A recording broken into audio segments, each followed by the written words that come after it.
Hey, welcome back to the channel. Today we're going to be talking about this knife right here, a Sportzenmesser.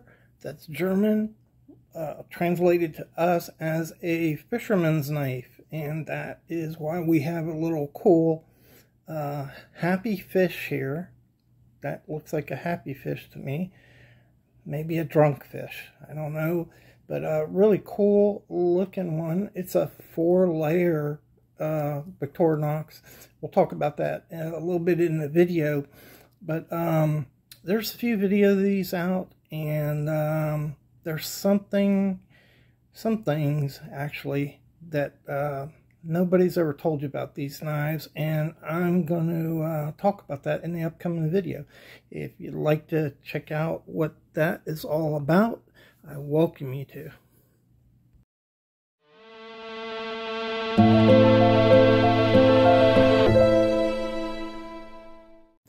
Hey, welcome back to the Fortified Castle. Hi to all my viewers.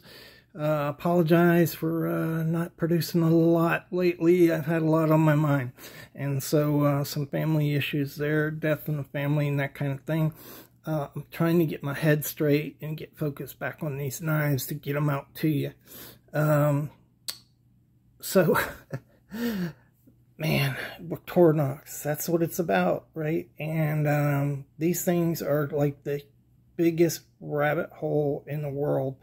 This is a Victorinox fisherman's knife, and so it has tools that we can roughly equate to a fisherman. So even though it has most of the tools as any other Victorinox, we call it a different model in a fisherman's knife. And that's the way it is with these Victorinoxes, right? And this is so crazy. As soon as I got this in the mail, I wanted one for a while. I do like to fish, and so this appeals to me, having a fish on the knife. And it's not that I ever use what makes this a fisherman's knife, which is this, the scale and hook remover. Probably never would use that. I would use a hook remover, but you know, you just don't really need these things, but they just hook you.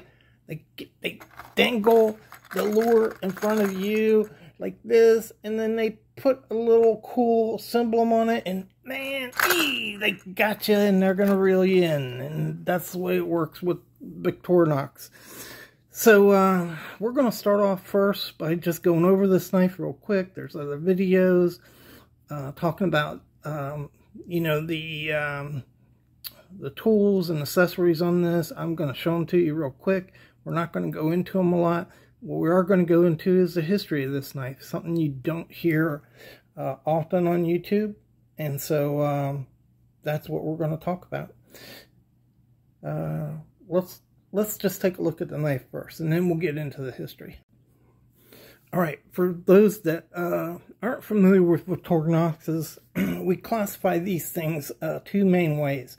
One is by size, and this is the next to largest size. It's a 91 millimeter on an imperial scale. That would be about 3.5 inches. I measure it at 3 9/16. 1/16 over 3.5 inches. And so that's approximate size of this knife. I should have an example to show you. Hold on. All right, so that's a trapper next to it. If you put them side by side, you can see the trapper is 4 1/8. This is 3.5, and that's what you get, about a 1/2 inch difference on these knives. Get a close up of them. Okay. So that's the basic size of these.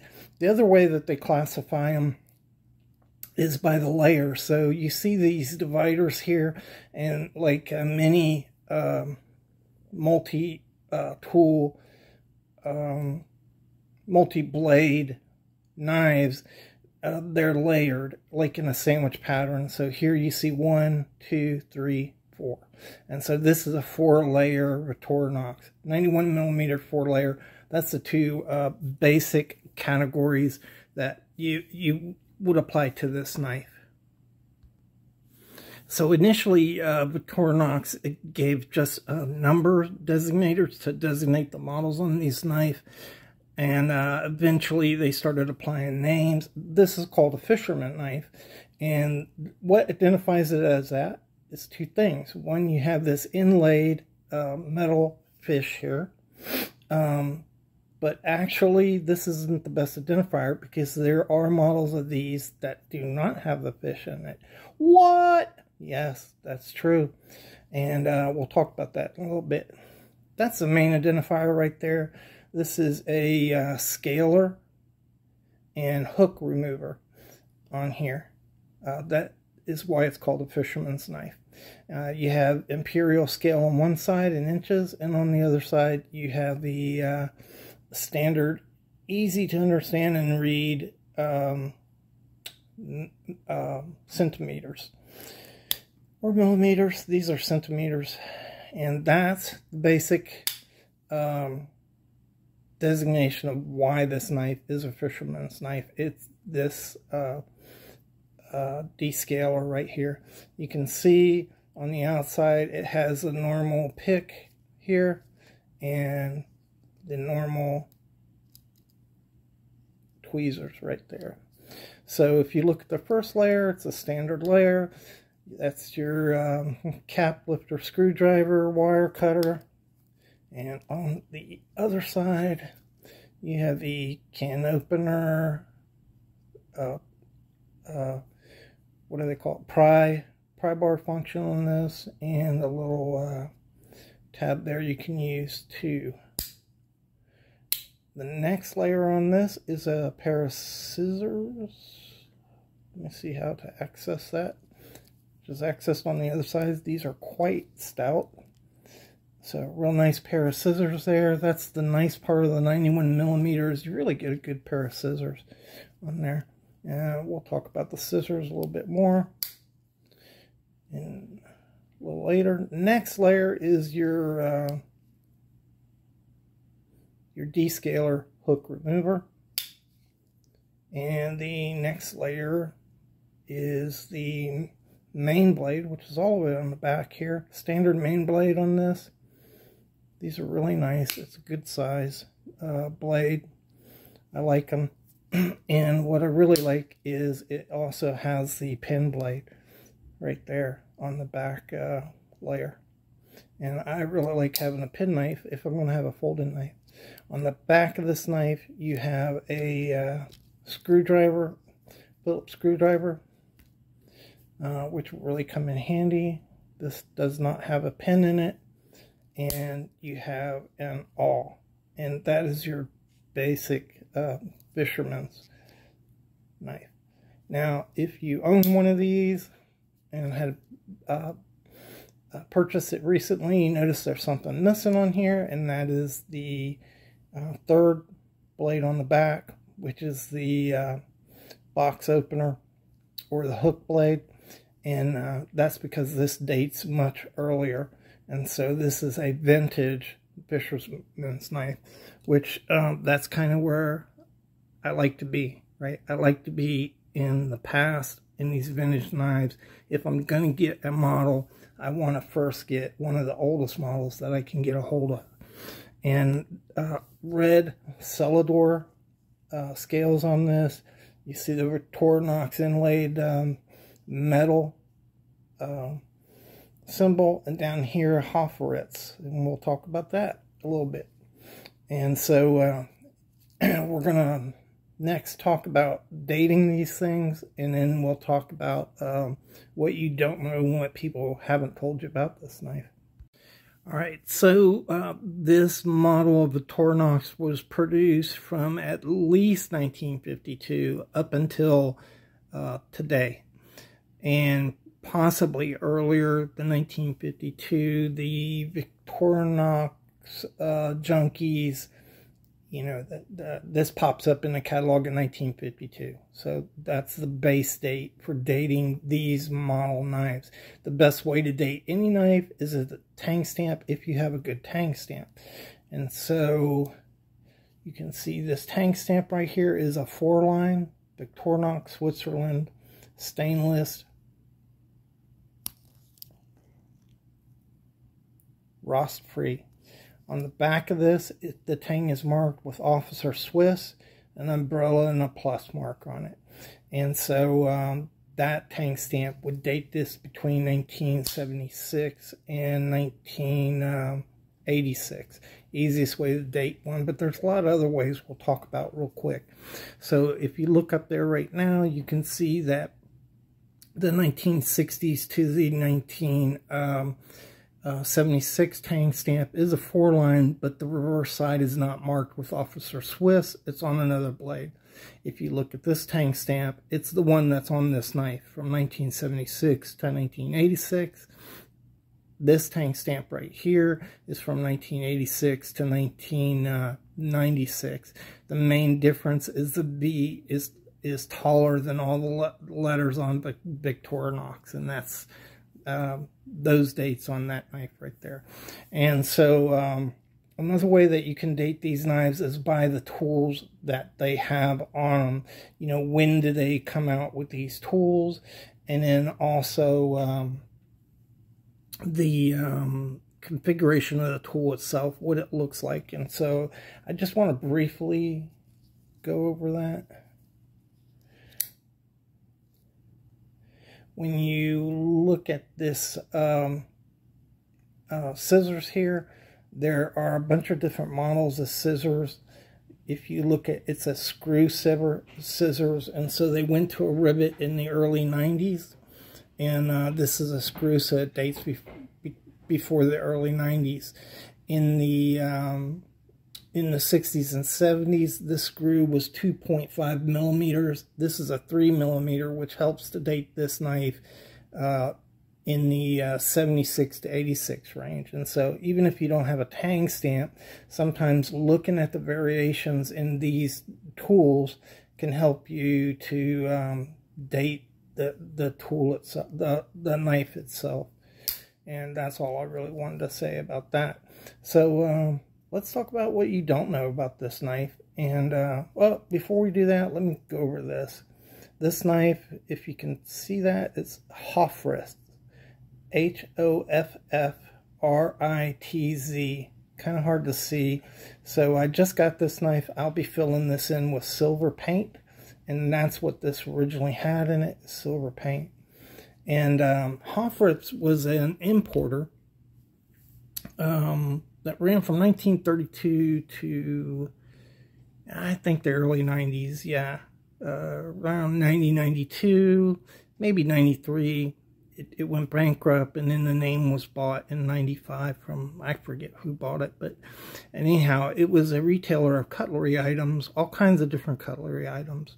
And so Hoffritz knives usually were high quality knives, usually made in Germany, but they also imported from Italy and also Japan, and they did, I believe, have some Chinese imports too. Mostly they were high quality, not always. So that's another thing that makes this knife collectible, is that it's a Hoffritz model. Some of these models are the most collectible models of Victorinoxes. So Hoffritz limited edition Victorinoxes. This is not one of them. But those can really reach up there in price and value because of how few of them were actually made. So let's move on to what you don't know about this knife. Okay, what we don't know about this knife, what you don't know, what I didn't know until I got this knife and started researching it, was that the Fisherman model came out in 1952, possibly earlier. The defining feature on this knife was the scaler. It originally came with scissors, and of course now there's pliers in it. But the scaler and the scissors were original to the Fisherman knife. Originally, this knife was in blue scales. And there's a picture up there showing you the original right now, and also a variation of it, which is called the Plus. So when it had the scissors and a either the saw or the metal file was added to the knife, it became a 5-layer knife, and that was called the Fisherman Plus, even though that was not the official name of it. It was still a Fisherman, and it just had a different model number to it. Also, what makes this a Fisherman is the Fisherman originally came with the Phillips screwdriver on the back here. And so later, in the 90s, when the parcel hook became available, it was added to this model, but you can see it's not in this model because this is a 76 to 86 model right here. And so the other thing that you may not know is that this is very close to another model called the Angler. They basically came out at the same time, is the way that I understand it. Up there right now is a picture of the Angler. The only difference in the original Angler and the original Fisherman was the back tool here. And the Angler had a corkscrew, the Fisherman had a Phillips head on it. Both of the Angler and the Fisherman had the option to add a metal file or a saw to the blade. And so this is kind of really confusing. The original ones didn't really have a fish. I know the picture shows that, but it's not the oldest picture of one. And I actually have one ordered in the blue celluloid that does not have the fish on it. And so that'll be interesting. I'll compare them when I get that in for y'all. But so that is the basic of these models. So this is one of the more interesting collectible models that you can get from Victorinox, the Fisherman, because there were a lot of variations to these. You have the variation in scale, the original blue scales on the older models. Some had fishes on them, some didn't. Of course, there were always editions made for other companies. This was made for Hallfritz. Sometimes these were special edition or limited edition knives. All of them had the basic tools of your initial hardware layer there with the cap lifter. All of them came with the scissors up until, I want to say, mid-90s. They added the pliers to the Fisherman. So originally the pliers popped up in the Angler first, and currently, I went on the website today, Victorinox is only offering the Fisherman with pliers, and not the scissors, with pliers. And so for a Fisherman, the pliers is a better than the scissors, I guess. But you know, actually, I would use the scissors a lot for cutting line. So I like having the scissors on the Fisherman. I'd like to be able to add pliers to the options, but I'm not sure I'd prefer the pliers over the scissors on it. I mean, just as a Fisherman. So this is a really interesting model. There's a lot of variation over the decades of this model. As far as the Angler, they've actually discontinued that several times. It's been in the vault, and I think that collectors now kind of consider it like being in the vault, because it may come back and it may not. Who knows? But you know, having the models, you know, an Angler and a Fisherman, they're different. So they're different. If you define a model by the type and number of blades it has on it, then the Angler is definitely different. But they're very closely related, and were often advertised together in the same entry with just different model numbers. So the original Angler was a 235 FU, and the Fisherman was a 135 FU. So that's the letters added to this. I'm not just getting angry with y'all. Kind of funny. Anyhow. that's your basic fisherman. These things are fascinating collectibles, and it's a huge rabbit hole. I just recommend that you don't ever buy a Victorinox, and definitely don't start collecting them, because wow, we'll talk about that in another video, the collectability of these things. It is just a huge rabbit hole, more like a prairie dog hole. Like prairie dog holes can extend miles and actually hundreds of miles of tunnels underground. And that's the way it is with these. Once you start buying these Victorinoxes, there's no end in sight to buying them. So yeah, don't buy them. Fantastic collectibles though. Hope you enjoyed the video. I really appreciate you guys for dropping in and supporting the channel.